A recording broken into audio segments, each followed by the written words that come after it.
Hey, welcome back. In this lesson, we're talking about printing your funeral programs at home. And yes, you can absolutely do this yourself if you need to. Let's start with printers, since that's usually the first question. If you have access to a color inkjet printer, that's ideal. And brands like HP, Canon, or Epson are all perfectly fine for home printing.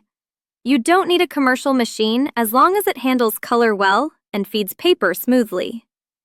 That said, and this is important, black and white printing is completely okay, especially if you're on a tight budget or using traditional funeral paper.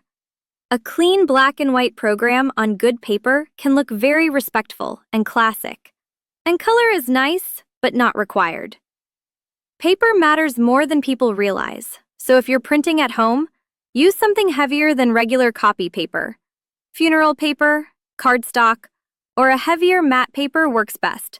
Just make sure your printer is rated to handle thicker paper so it doesn't jam. Where most people run into trouble is printer settings, because every printer is different, even two from the same brand, which is why it's important to take a minute to look at your printer settings before hitting print. Double-check that the paper type matches what you're actually using. Set print quality to high or best if you can. Make sure scaling is set to 100% so nothing gets cut off. And only use borderless printing if your template is designed for it.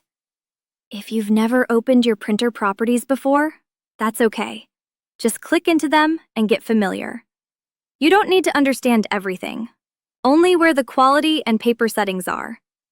Pro tip: always print one test copy first. Don't print all 50 or 100 programs right away. Print one, proof the text. Oh, and if you haven't seen our video on how to proof like a professional, you may want to check that one out before printing your programs. You also want to check the colors, margins, and folds, and make sure it looks right, because that one test print can save a lot of frustration. If something doesn't look quite right, adjust the settings and try again, which is totally normal. And remember that perfection isn't the goal. Clear, readable, and heartfelt is what matters most.